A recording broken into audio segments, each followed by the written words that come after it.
PointsTV.com, and we're glad you're out there.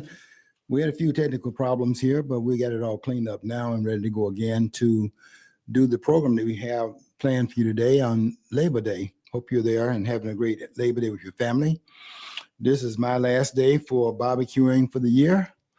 So I'm looking forward to, after I leave the studio, going home and don't interview my friends. Come over there. I don't have enough barbecue for you.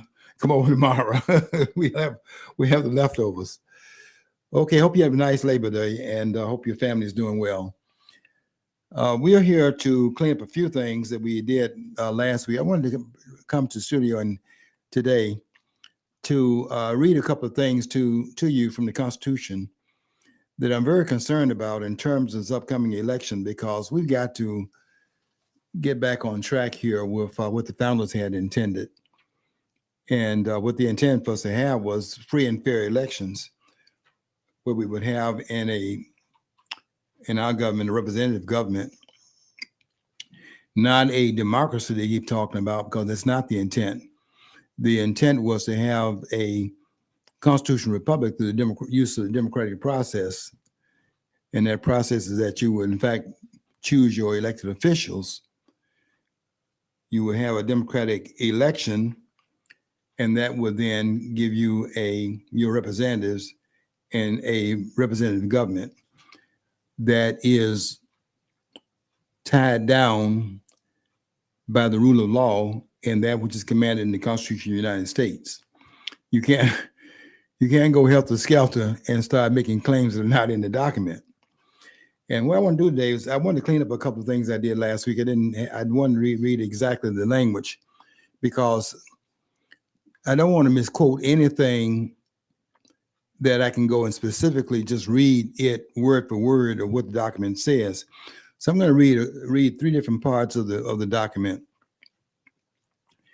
because I think we have to be clear about what this election coming up in November is really going to be about, because you have got to refrain from adding to the electorate in ways which was not supposed to have been that, based upon what the frames are put in place. Don't start making things up and then adding to what they did, because they were very clear about what it was that they intended to do.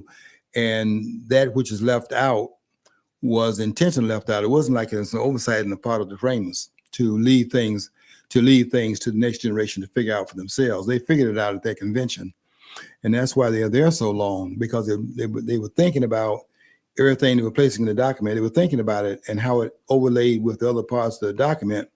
And that's why it reads so seamlessly. Now, what we have to do here is first of all, before we get to November, we got to understand who are the electors that are mentioned in Article 2, where you have the president in setting up the executive branch of government. You have the president to enforce this, and the electors mentioned in Article 2 because the president is supposed to enforce how that process is to be carried out. That's why it's placed in that particular provision of the Constitution. But the apportionment, which is very important in terms of how you're going to apportion your representatives, how are they to be determined so that each state would have its due in terms of those that are delegated based upon the state's population, how many delegates those states would have. Well, every state must have some representatives in the two congressional bodies. You must have senators, and you must have at least one member of the House of Representatives. So beyond that, then we know all states are going to have at least 3 electoral votes, because every state will have 2 senators and have 1 representative. They'll have at least 3 electoral votes. Now, to go beyond that, then the apportionment would be based upon beyond the 3 votes every state would have. The rest of the electoral votes be determined then by the apportionment. Now, that's where the problem comes in, because they're now saying today, and I'm contending here based on the document the Constitution of the United States. I'm contending here that the document does not allow for the electorate to be chosen outside of what's determined by the Constitution. Now, they want to go to the 14th Amendment article, let's see, article section 2 of the document, the 14th Amendment. And I'm going to contend that if you trying to change what's said in Article 1, Section 2, Clause 3, the apportionment clause, if you're trying to change that, that cannot be altered. And I'll read this to you and let you see what it says here. We're going to exclude some parts of it because I just want to hone in on apportionment. Apportionment shall be apportioned. I should say representatives shall be apportioned. Representatives shall be apportioned among the several states which may be included within the Union, because they are saying that the expectation was at that point that the territories that were in fact, they were not states at this point, but the idea that other territories might come in as states. It was saying that the apportionment of those states would be based upon the following formula. And here's the formula that they gave. According to their respective numbers, which shall be determined by adding to the whole number of free persons, including those bound to service for a term of years, talking about indentured servants, and excluding Indians who are not taxed. You see, if they're not taxed, the Indians, the Native Americans would be excluded because you don't want to have taxation without representation. So those Native Americans that are not taxed are not included in the body of the citizenship.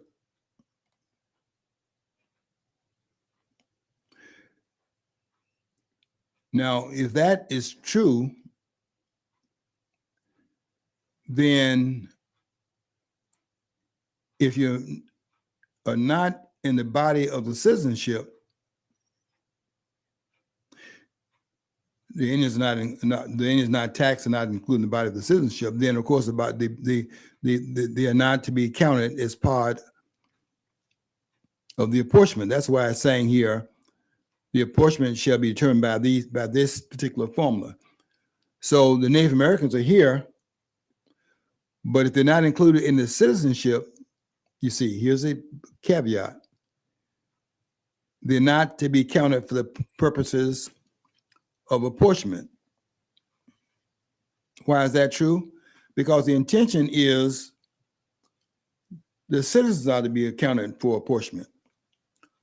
Otherwise, if you have it different from that, then you're saying that non-citizens are going to be determining who are the representatives, the number of representatives you're going to have in the country they're not even a part of. So the people that are to be counted in the apportionment are those who are specified in the document. It doesn't say anything in here about those who are here illegally. The illegal aliens, I call them. That's what they are. There are people saying that they're not illegally here because one person was contending that they came here legally because they flew into the country and had a visa when they got here.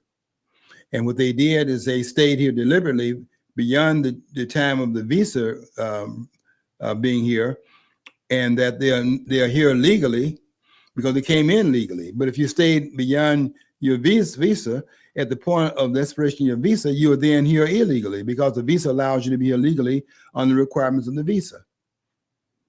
Anything beyond those terms. I was in a country where they put down I didn't know they had written down the wrong date of my tenure in that particular country. I had said one thing, wrote it down differently, and maybe it was my accent. But when later on, I was in the country at that point about 2 weeks, and I recognized, having looked at what they stamped, that I would have to be out of the country within another 10 days.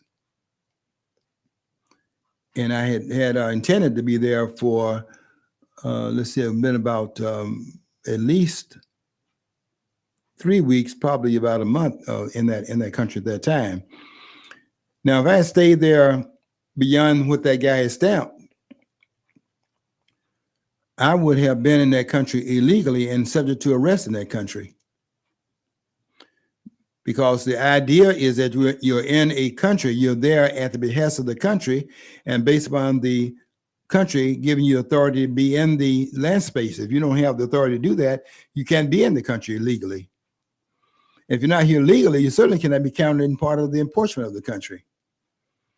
You're not here if you're here legally, you're not here to determine anything in the country. And so they specified who was to be apportioned. How are you going to count the apportionment? Because that's how you're going to determine your representatives, how many representatives each state would have. So representation shall be apportioned based upon the state's respective numbers, which shall be determined now by adding to the whole number of free persons, including those bound to service for a term of years, count them in the apportionment, excluding Indians who are not taxed, they're not in the apportionment, and then 3/5 of all of the others, which the framers were too ashamed to say the word slaves. So, but they are going to be included in the apportionment, but not one-on-one, because they are not free. And because of that, they're not to be counted the way you would count free persons in the country. But the Constitution specifies they should be counted, and it specifies how they should be counted. And it says 3/5 of those persons should be counted. So that for every 100,000, let's say that you have those that are not free in a state, you count them as if they are 60,000 in that state, which brings the apportionment of the states down. But you're counting the person in the country that are free, and then those that are not free, you're counting them at different levels, what it allows, called the 3/5 clause in the document. Now, there are those who are saying that if you're in the states, you should be counted as part of the apportionment if you're in the states today, because that would be how you determine the apportionment. Well, the problem with that is that the question is, what does the Constitution say that it is in fact drawn up for? And that's in the preamble to the Constitution. We, the people of the United States.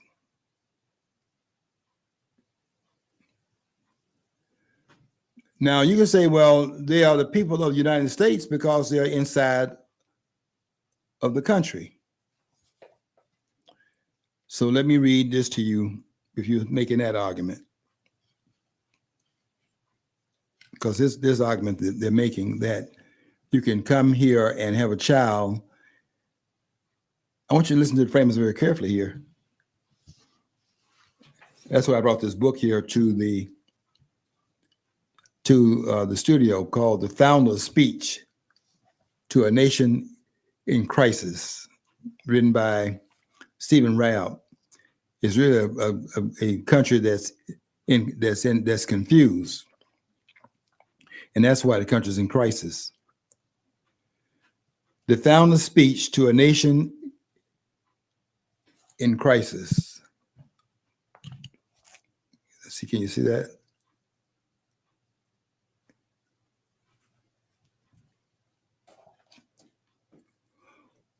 What the founders would say to America today. What the founders would say to America today.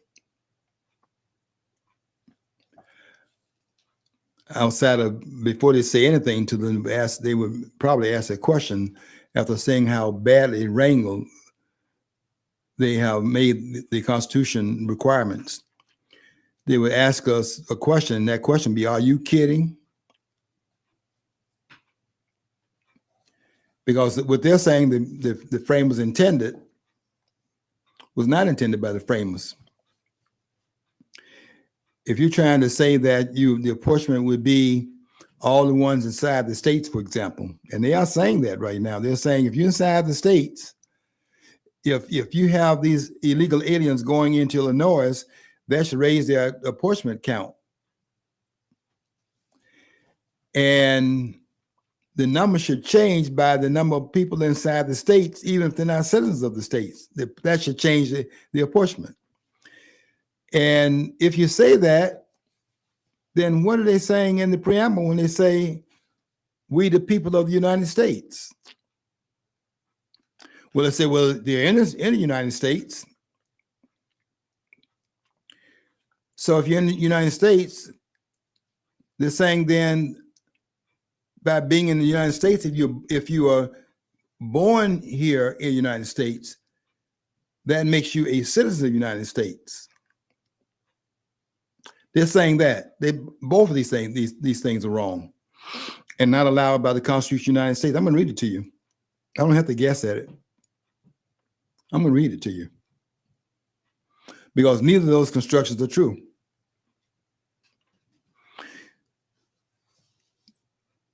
Non-citizens are not to be allowed in the apportionment to determine representation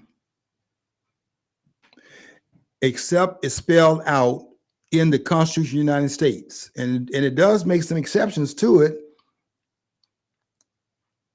but spelled out what the exceptions are. And one of the exceptions is not people who are in the country illegally. If that were determined, it would have said so in that which where it comes out in the specification, Article 1, Section 2, Clause 3.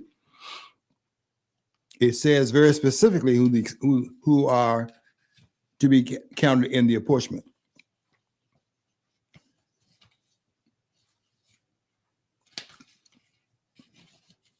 I'll read it again because I want you to be very aware that they were very clear about what they were doing.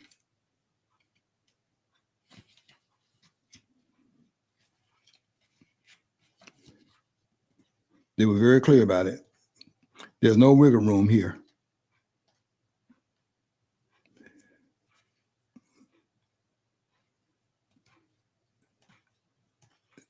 Let me get to Article 1, Section 2, Clause 3 again.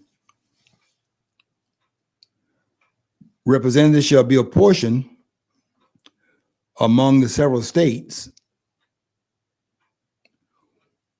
which may be included within the union, because they're talking about today and tomorrow. This document is far-reaching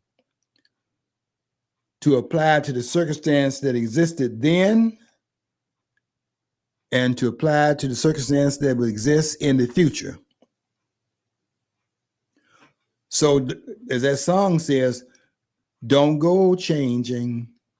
See, don't go changing.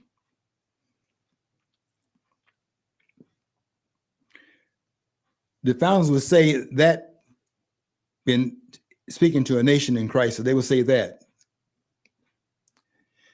everything they changed that was not intended by the framers has created a problem for this country. Don't go changing. Now, if you're saying that the document will include those who, let's say, as this one lady was saying here, she overstayed her visa. She came here legally, but when her visa expired, she remained in the country. But she's here legally because she came in legally under the requirements of the visa. But the visa was for a period of time. So should she be included in the apportionment? Of course not.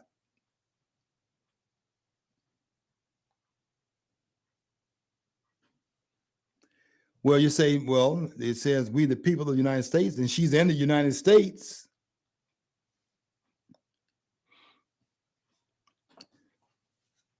And so they're saying that if you're born here in the United States, they're even saying that. They're saying if you're born in the United States, you are a citizen of the United States.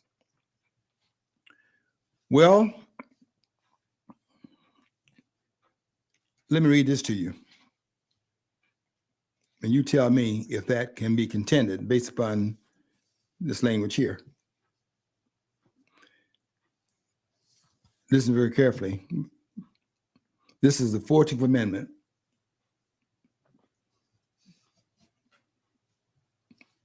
Section 2.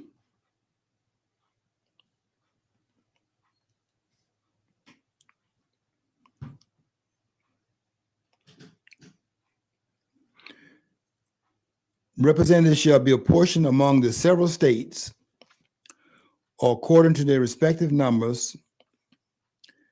Listen carefully to this part here. Counting the whole number of persons in each state. Listen carefully. Listen to what has happened here.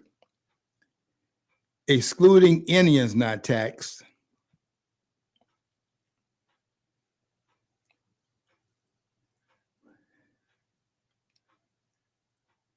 And it puts a period there. Now, look what they've done to my song.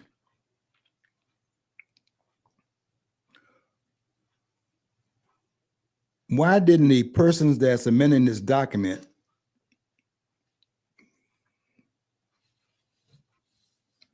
this was amended in 1868. What has happened here, folks?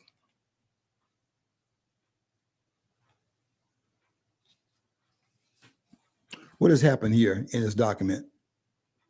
It's very subtle. But I want you to be aware of something here. And I don't know if it's conspiratorial. I'm not making an argument it's conspiratorial. I'm talking here about oversight.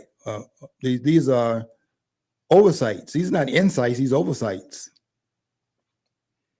When you amend the document, you have to understand what the document you're amending does. It takes away what's said in Article 1, Section 2, Clause 3. Yeah, you could take away some of it because there are no indentured servants, and so you don't need that part. You can take that out of there, which they did in the 14th Amendment. You don't need that anymore because that circumstance has been, altered. But what has not been altered is the determination of who is a part of the population to be counted. And that is we, the people of the United States. Now, you could say, well, they are the people of the United States. Are they really people of the United States? Are they really the people of the United States because they're in the United States? Let me read this to you here. Amendment 14. This is what they're trying to contend here. And I'm going to tell them they can't do it. Listen to this very carefully. This is the 14th Amendment. And here's what it says. And I want you to listen to this "and" very carefully in this part and see if it can sustain what they're saying. All persons born or naturalized in the United States, this is part right here, carefully, and subject to the jurisdiction thereof. I'm going to explain this very carefully to you so that the scholars cannot come behind it and say anything.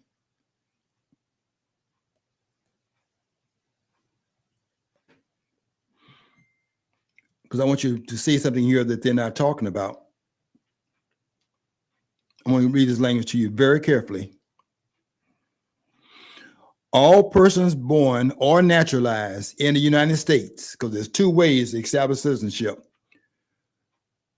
by soil and by birth. But the soil requirement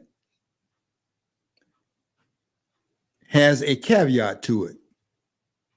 You scholars, listen carefully.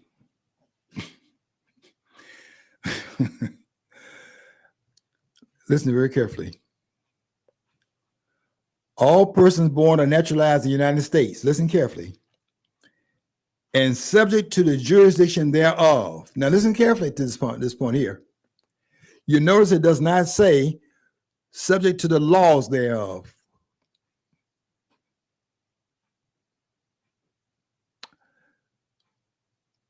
Why does it say to the jurisdiction and does not say the laws? Because everybody that comes in this country is subject to the laws of this country. In fact, when you travel outside the country, the first thing they tell you is that if you go into this country with this passport and with this visa, and you violate the laws in the country you go to, there's nothing they can do about it. Because the jurisdiction of that country prevails. So then it says in the 14th Amendment, it says here, all persons born or naturalized in the United States, and there's an "and" here, and subject to the jurisdiction thereof, are citizens of the United States and of the states that therein they preside. The citizenship is dual. Citizens of the United States and also the states in which you reside, but born here and subject to the jurisdiction of the United States. Now, those that are born here from parents who are not citizens, you're under the jurisdiction of the states from which your parents came. You're not under the jurisdiction of the country. You're under the laws of the country, but not the jurisdiction. Do you scholars agree with that? You scholars, you agree with that? If you agree with that, why aren't you out there saying anything about them saying that people come in this country and are born in the country, are citizens of the country, and why are you not saying the Constitution should not allow for that? It's because of what I just read to you. It says all persons born or naturalized in the United States and subject to the jurisdiction thereof. If you're just simply subject to the jurisdiction, if you are born here and you're a citizen, it would not have to say the "and" part.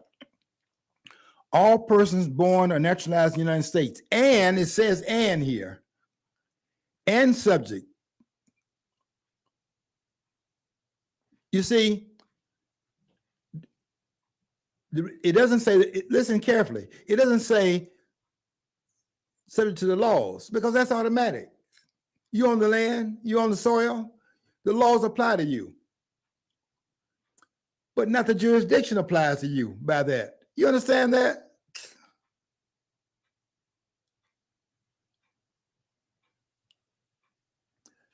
Your jurisdiction is where you came from. If I get in trouble in a country where I was in, let's see, what was that? I was in Senegal,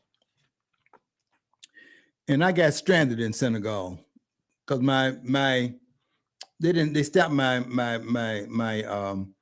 visa wrong in Nigeria.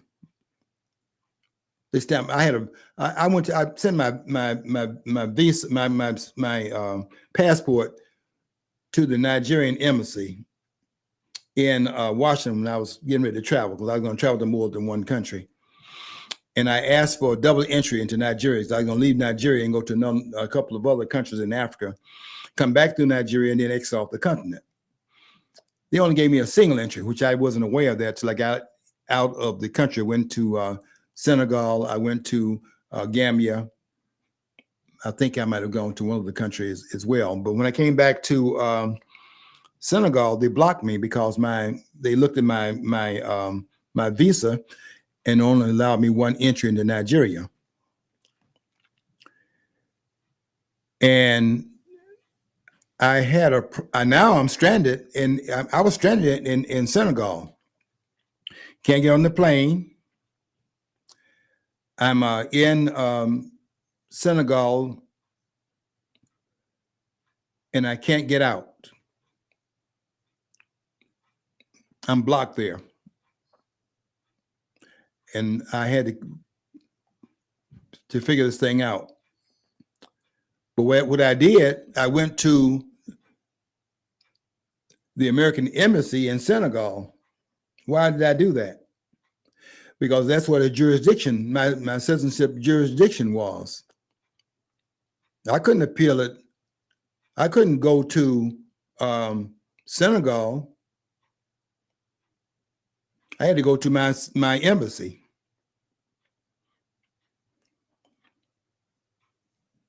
Because that's the jurisdiction we're talking about. When I leave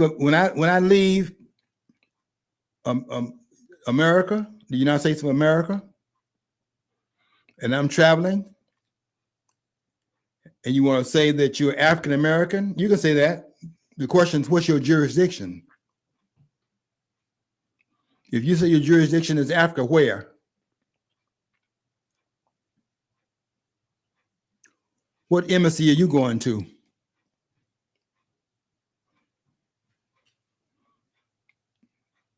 And I said it to Umar Johnson too. Umar Johnson calls himself the Prince of Pan-Africanism. He's not the Prince of anything. When he went out of this country to visit wherever he went, and I've been in some places where he stayed. He stayed at Kololi Beach. I've stayed at Kololi Beach. I've been there too. And if he got in any kind of trouble at Kololi Beach, he would have had to take the problem. If he got into any trouble in that country, he would have had to seek out the embassy where his jurisdiction lies, and that would be the American embassy in whatever country he was in. That's the jurisdiction. They say the jurisdiction, don't say the law, because everybody falls under the law of the country they're in. When they come out of any part of the world, all those persons breaking in here, they're subject to the laws of the United States. They don't enforce the laws because they don't understand that part. Why aren't they enforcing the laws against these illegal immigrants?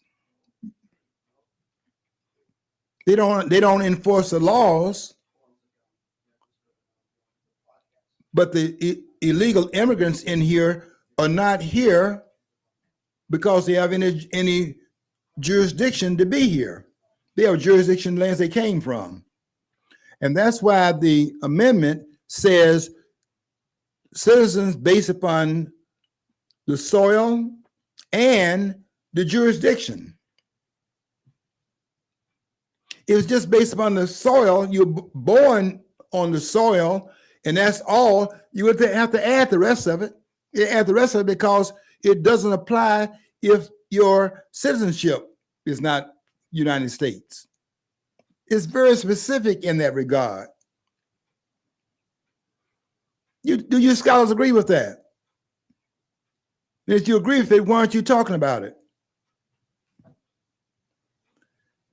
All persons born or naturalized in the United States and subject to the jurisdiction thereof. Folks, it doesn't say subject to the laws thereof. It doesn't say that.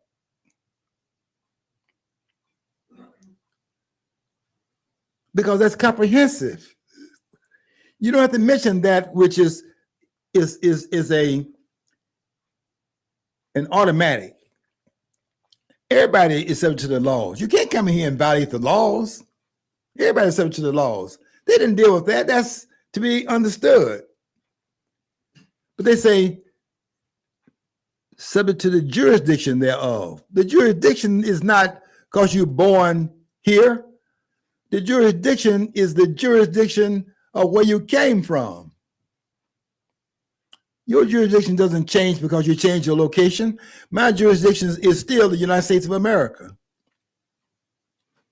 Umar Johnson's jurisdiction, United States of America. He claims to be the prince of Pan-Africanism. You don't claim it over there. You can claim it here. You can't claim it over there because what embassy are you going to? If he got in trouble at Kaloli Beach, he would have had to have gone to the American embassy to rectify whatever the problem was. That's the way I went. I went to the embassy in Senegal because the American embassy was where I could claim my jurisdiction and have them to intervene on my behalf. And I went there. Boy, did I learn something about being there too. But I was in that embassy, and they opened up the embassy to me. I was in that back room where everything was going on, and I had access to all those phones in there. I was able to call call back to the United States, where the person that I in New York, where I got my ticket from. I had to now get another ticket because it wouldn't let me back in Nigeria. So I got to now get another ticket bought to be able to move from Senegal now and go directly from Senegal to the United States. I had to bypass the ticket I already had, but I was able to get another ticket through my broker in New York. But I'm saying that the jurisdiction is something different from the laws, and they recognize that in putting that in the requirement for citizenship. It says subject to the laws and the jurisdiction. The jurisdiction is where you came from. I was on an airplane, and there was a woman from Ghana, and she had this child, and she was coming to the United States to get health care because the child had been born in the United States, and she's coming here to get the free health care because the child, they said, was a citizen. Well, the mother was not a citizen. The child who was born here is not a citizen. Why? Because the jurisdiction is the same jurisdiction of the parents. The parents can't pass this on through their womb to the child. The child has the same jurisdiction as the parents have. I have the jurisdiction of a citizen because my mother was a citizen and my father was a citizen. Barack Obama has the jurisdiction as a citizen because his mother was a citizen. That's if he's, and I'm taking his word for it, that he was born in Hawaii. I don't have any reason to come against that claim. But what I've heard, though, is Barack Obama's mother had renounced her U.S. citizenship before she got married to Barack Obama's father. If that's true, I heard that too. Yeah, so if she actively, deliberately denounced it, then that question about his legitimacy I'm with you on is very that. accurate. That's the whole can of worms right there. But you must have the jurisdiction to claim citizenship. That's what the requirement is. And of course, I'm aware of the feud between Obama and Trump. That's part of the anger that that Obama has for Trump, because of the claim that Trump made of the ineligibility of Barack Obama. Now, I don't get into that part of the argument.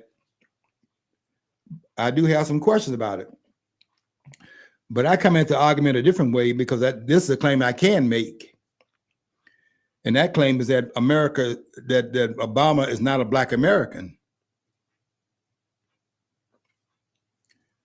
Now, that claim can be made, because even if Obama is a citizen, he is not a citizen through his father. He'll be a citizen through his mother. And you can't say Black American because his father's in Kenya. That's the claim I'm making. Another thing is, so I would like to. I've seen the copy of the birth certificate of Barack Obama from Hawaii, and they had the father's, ancestors. It wasn't a Negro, but most of them would have been I'm about the same age as Barack Obama, and I think one former guest was used to have a show from Chris Levels. He said he looked at his, he was Black, and and it was listed as Negro. Well, on Barack Obama's, this is African, and so African. So it's like, it wasn't right. The wording wasn't correct for that era. Right. Yeah. So that's begs the question. Yeah. Yeah. You know what, John? See, I don't make a claim I can't, document. I like to make claims based upon the documentation that I have. I have some questions here. I'll be honest with you. I have some questions. And I think that Obama coming in as a foreign, this is another part, he came as a foreign student. And he got U.S. tax dollars get paid for his tuition. Yeah, that's what I'm saying. Yeah. See, there's a lot of problems here, but that which I can prove, I can prove whatever the circumstance is. Otherwise, the idea that he's a Black American and therefore he is privy to the privileges of those who came out of those cotton fields and their parentage. That's not true, because Obama would not have parentage. That lineage does not go in those cotton fields, because he's not a Black American. That much I can claim, because he doesn't. What's that name that Joe Brown, Santora, comes out of the Santora line out of Kenya. So this idea that part is wrong, that this man is a Black American. But I'm talking here about citizenship, and I want to make clear that you must have the jurisdiction in order to have the citizenship. That's a requirement. Without the jurisdiction, you can't have the citizenship, and you cannot pass it down through your womb to your child.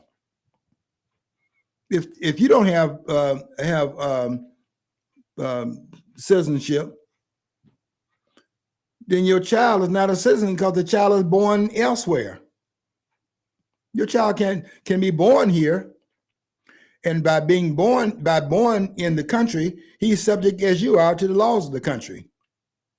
But then his jurisdiction is that of where the parent is from. That person on that plane from Ghana, the jurisdiction is Ghana. She's on the airplane, but when you're in the air, the jurisdiction doesn't change because you're in the air flying over the country. They think that in Canada. That's not true either. You can't claim the air is saying they're flying over Canada, if they're over the last place of Canada, the child is a Canadian. Nonsense. These are claims that cannot be verified based upon documentation. You got to be, the jurisdiction is what makes you the citizen of the country. Not the law. The law, everybody's subject to the law of the country. What segregates that person from the person who is a citizen is the jurisdiction will be different. The law applies to everybody that's inside the United States. The jurisdiction is specific to the person's nationality, that which you claim as the nation that you are from. I've been in 20 African countries. I didn't claim that I was a part of any of them. Didn't speak the language for one. Well, they speak English where I was. But none of them allowed me to claim. I mean, I've been in one country a number of times, and I said one time that I'm Gambian, meaning that I'm part of a number of people that I know in that country, but none of them will take that other than as a statement of politeness. I'm just being polite. I'm part of I'm affiliating and feeling a lot of love in the country. So people like me there and have embraced me there. But they don't take that as jurisdictional, meaning I'm jurisdictionally a part of that country. Nobody will accept that. I don't accept it. I'm an American citizen. I never lose sight of that. I never get confused about it. And when I had that trouble in Senegal, I knew exactly where to go. There are a lot of embassies there. I've been in some countries in Africa where they don't have an American embassy, and you have to go to the place that's closest to it. Then in Gambia, Gambia doesn't have an American. Let's see.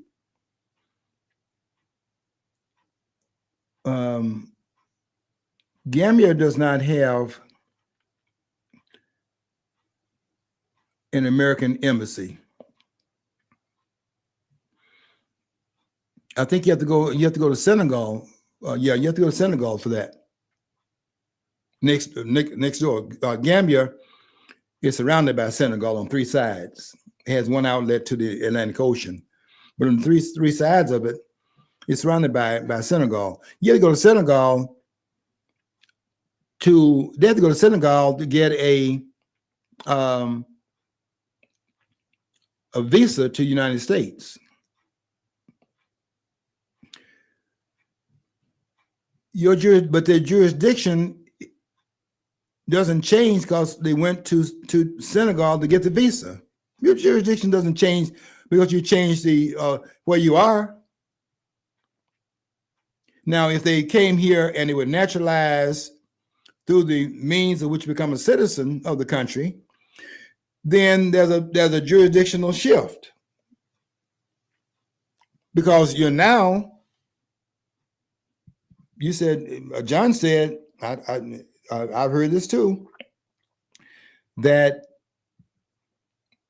Barack Obama's mother renounced her citizenship. If she did that, then her jurisdiction changed. If she did not rescind the renunciation of her citizenship, and if Barack Obama is a citizen through his mother, and she did not renounce the renunciation of her citizenship, then the jurisdiction doesn't apply. That's all I'll say about that. Now, I've seen what looks like a birth certificate and things like that, and be that as it may, there are a lot of questions about it. I have some questions about it. What I can prove is that he doesn't belong in terms of his quest to run as a Black American. I don't think that Kamala Harris can run as a Black American. She can run as an American citizen, but she cannot be doing this jumping around she's doing. She's doing a lot of jumping around. She's doing a lot of jumping around. Everything that she once said, she's now renouncing. Her position on fracking, for example. Her position on a lot of issues, jumping around trying to find out what will fly. Some of the stuff she's saying won't fly. Well, now, another thing that just dawned on me: we always look for their position, these politicians, and like almost take the lead from them. And well, when we should already have firmly planted what we think's in our best interest, and see if we can find people who would help us get those ends met, those needs met. But where you look at these people, that's ridiculous. See, they're supposed to be representatives, not leaders.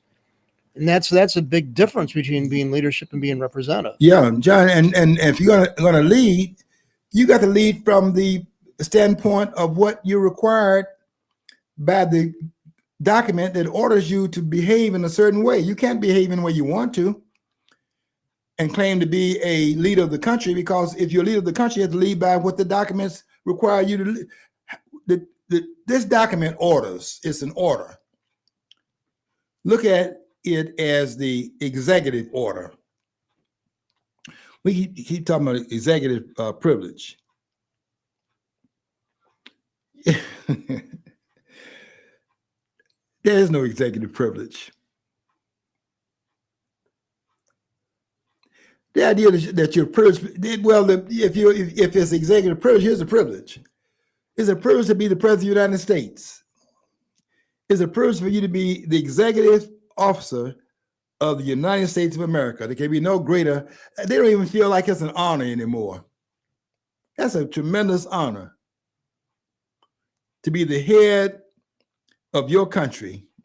You cannot be more supremely honored than that, because it's the embodiment of the people collectively embodied in your personage as the office holder. And as long as you're that office holder, all those appendices are invested in you in that office.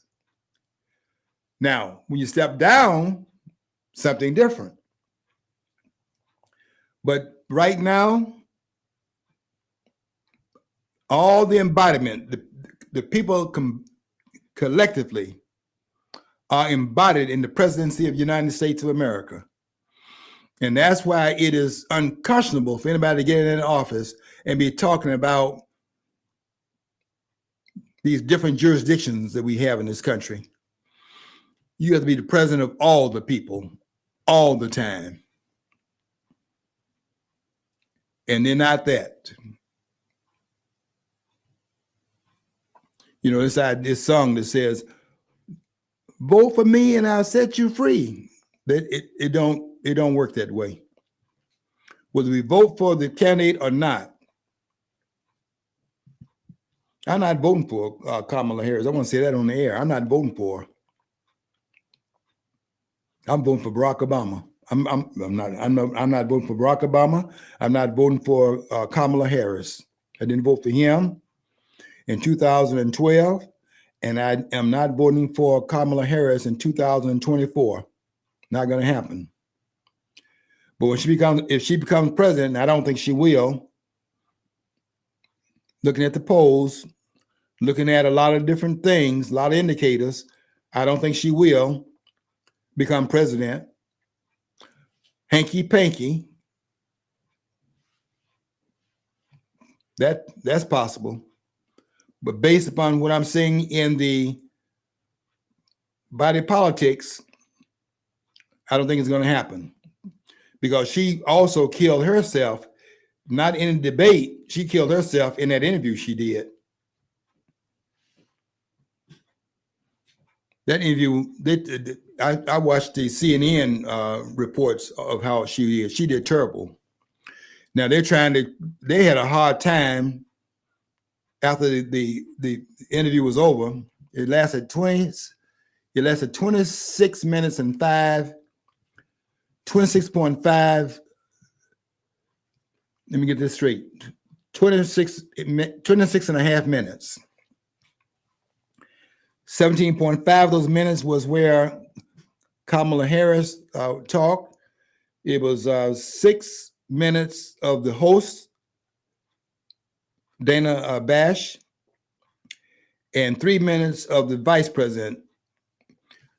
It's 26.5, 26 and a half minutes apiece. I mean, collectively for all three of them. Kamala Harris has shot herself in the foot within 17.5 of those minutes. Well, they probably cut out the 5 minutes of giggling. She had put that down to what they show was a minimum of that. You know, they taped it in the afternoon. CNN is so dishonest. They could have run that live. I mean, you're going to let it came on at the same time as, it came on at 9 o'clock. Why couldn't you have it taped at 9 o'clock? Why why did they have to tape it earlier and not run it live? You know what they were trying to do? Trying to screen out anything that may have been a nail in the campaign. They were trying to help this campaign alone. They're trying to get Kamala Harris elected. They don't want Donald Trump in there. But she still hurt herself because in that 17.5 minutes that she spoke, the 17 and a half minutes that she spoke, I have the transcript of it. She did poorly in that discussion. And they asked Donald Trump in this interview that he did with Mark Levine Saturday and Sunday this past weekend. Mark Levine asked Donald Trump, what does he plan to do about bring this woman out, her record out? And Donald Trump was saying that there is going to be a debate and it will be brought out. She's going to be able to run, but she's not going to be able to hide. And that contrast between the two of them, Trump and, yes, Kamala Harris is now the candidate, been changed and switched around from Biden to Harris because they recognize that Biden could not win, but Harris can't win either. That's not really why they changed Biden. They changed Biden because they could no longer contend that Biden could win that election, and they then changed the numbers so that he wins even though he loses. They couldn't do that now. They knew the man was impaired long before this changing of the guard. They knew that in 2020. That's why they hit him in the basement and used the COVID cover to do it. They knew that back in 20. They knew that before 2020. They certainly knew it during the election. That's why they hit him out in the basement. And you go and listen to some of those commentators, like the one over there, Van Jones on CNN, was saying they ought to also employ that strategy for Kamala Harris, hide her out. They're actually saying that should be a strategy how you elect them. It's so undemocratic, where you deny the voters the chance to look at their candidates to make an informed determination. How undemocratic can you get to claim the person should not go before the voters? That's what they were doing with Kamala. Kamala had made had not come before the voters, before the public in 39 days. She had finally come out. She was reluctant to come before them because she knows that she knows she's not ready for this job.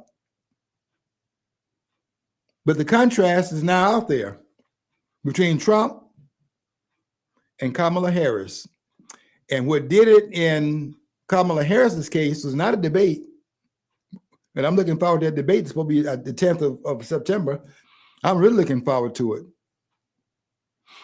Because I don't think she can hold up. She'll be able to be understood better than Biden. But she's not, the woman is really not that smart. In fact, I saw an estimate. They say that she's probably the least intelligent presidential candidate we've had run by far. Probably in recent, where they started, trying to examine that, yeah. John, they even in the earlier days, you're not selecting from the kind of candidates we have now. These candidates today are not. You're picking them out of the general population. I mean, look at what the status of the population. Look at our universities today. Look at who's coming out of the colleges. These are not the kind of people. I mean, you in the past, Woodrow Wilson at least was a scholar. I didn't agree with his politics, anything like that, but look at the man was credentialed. Princeton University, President Princeton University, the man was a scholar. You had candidates that were chosen that knew something. You didn't have to have the vice president's debate. That's another thing. They got the vice presidents debating now. You know why? They got to prove they're qualified to move up into the seat. That shows there's a problem. When Kennedy debated Nixon in 1960,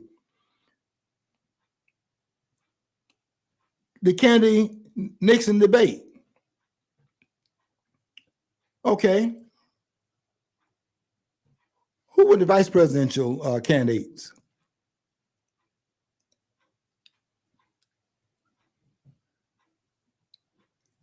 You see, there's a in the character of the country, there's been a shift. Now the question is the vice president capable of standing up to the presidency if the presidency vacates the office? Because we got now a question about the vice president. Because look who's running. Look who's running now. Look at these candidates coming up who could be president. There are questions about them. They didn't have those questions before. There's a shift going on. I hope we will go back to our document and apply it in this election, because if we apply it in this election, we'll be closer to having free and fair elections in this country, which we do not have at this point. Only ones that should be counted in electoral votes should be those that are the citizens of the United States of America, and not those who are in the states that should not be in those states. If they're in those states and should not be counted, it's part of the electoral vote of those states. That's what the Constitution requires. Let's get back to what the document requires, because that is what the founders will be saying to this country that is in crisis. That's their speech to us. Okay, I got to get out of here again. Have a nice Labor Day. I'll see you next week. Until next week, I want you to follow your dream. If you don't follow your dream, you'll never know what's on the other side of the rainbow.